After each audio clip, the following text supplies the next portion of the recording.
சின்ன மருமகள் சீரியல்ல பார்த்தீங்கன்னா, அப்பத்தா வர்றதுக்குள்ள சேதுவுக்கும், ஐஸ்வர்யாவுக்கும் கல்யாணம் முடிஞ்சிருது.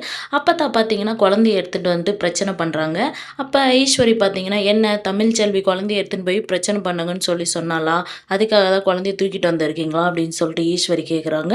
அப்ப அப்பத்தா பார்த்தீங்கன்னா, "ஏய் சும்மா இருடி, அமைதியா இருந்துரு. ஏதாச்சும் பேசுனேன்னா வாயால கிழிச்சு தெச்சிருவேன்." அப்படின்ற மாரி சொல்றாங்க. அப்ப சேது, "இந்த குழந்தை உனக்கு வேணுமா? வேணாவாடா?" அப்படின்னு சொல்லி கேட்குறாங்க. அப்ப ஐஸ்வர்யா பார்த்தீங்கன்னா, "மாமா நமக்கு எதுக்கு அந்த குழந்தை? நீங்க அமைதியா இருங்க" அப்படின்றாங்க. அப்ப அப்பத்தா பார்த்தீங்கன்னா, "ஏன் ஐஸ்வர்யா எங்கேயோ போய் இங்க படிச்சுட்டு வந்தேன், அங்க படிச்சுட்டு வந்தேன்னு சொன்ன. நீ படிச்ச பொண்ணு தானே! இந்த குழந்தைய உன்னால வளர்க்க முடியாதா? எதுக்கு இந்த குழந்தைன்னு சொல்லி கேட்குற?" அப்படின்ற மாரி அப்பத்தா கேட்குறாங்க. அப்பத்தா பார்த்தீங்கன்னா, ராஜாங்கத்துக்கிட்ட, "ஏன்யா ராஜாங்கம், சேதுவோட அம்மா இறந்ததும் சேதுவ வளர்க்கறதுக்காக நீ மோகனாவ கல்யாணம் பண்ணிக்கினல்ல. அப்ப நீ சேதுவோட அப்பா இல்லன்னு ஆயிடுமா? அதே மாரி தான் இந்த குழந்தைக்கு சேது அப்பா இல்லன்னு ஆயிடுமா?" அப்படின்னு சொல்லி கேட்குறாங்க. அப்போ மோகனாவும் பார்த்தீங்கன்னா, "ஆமாங்க, அத்தை சொல்றதும் கரெக்ட் தானே. நாமளே இந்த குழந்தைய வளர்க்கலாம்." அப்படின்னு சொல்லி சொல்றாங்க. ஈஸ்வரி பார்த்தீங்கன்னா, "மாமா அத்தை பேசுறதெல்லாம் தப்பா இருக்கு மாமா." அப்படின்ற மாரி ஈஸ்வரி சொல்றாங்க. அப்ப ராஜாவும் பார்த்தீங்கன்னா, மோகனா கிட்ட, "ஏன் மோகனா, இந்த குழந்தைய நம்ப எடுத்து வளர்த்தோம்னா, ஒரு நாளைக்கு தமிழ்ச்செல்வி வந்து பிரச்சனை பண்ண மாட்டாளா?" அப்படின்றாங்க. அப்ப அப்பத்தா பார்த்தீங்கன்னா, "எதுக்கு அவ வந்து பிரச்சனை பண்றா? அவகிட்டயும் ஒரு குழந்தை இருக்கு.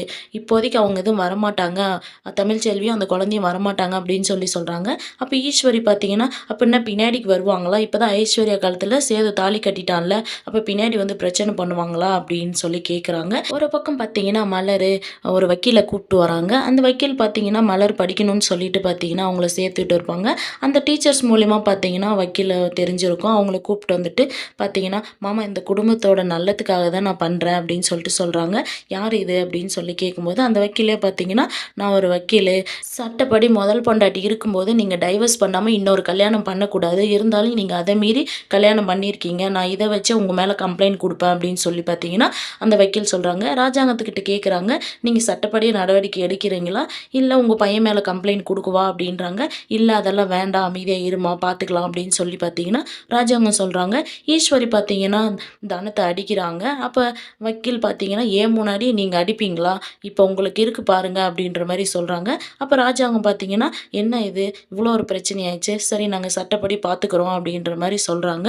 இந்த சீரியல் எப்படி இருந்தா நல்லாருக்குன்னு சொல்லிட்டு கமெண்ட் பண்ணுங்க. இந்த வீடியோ பிடிச்சிருந்தா லைக் பண்ணுங்க, ஷேர் பண்ணுங்க, சப்ஸ்கிரைப் பண்ணுங்க. Thank you.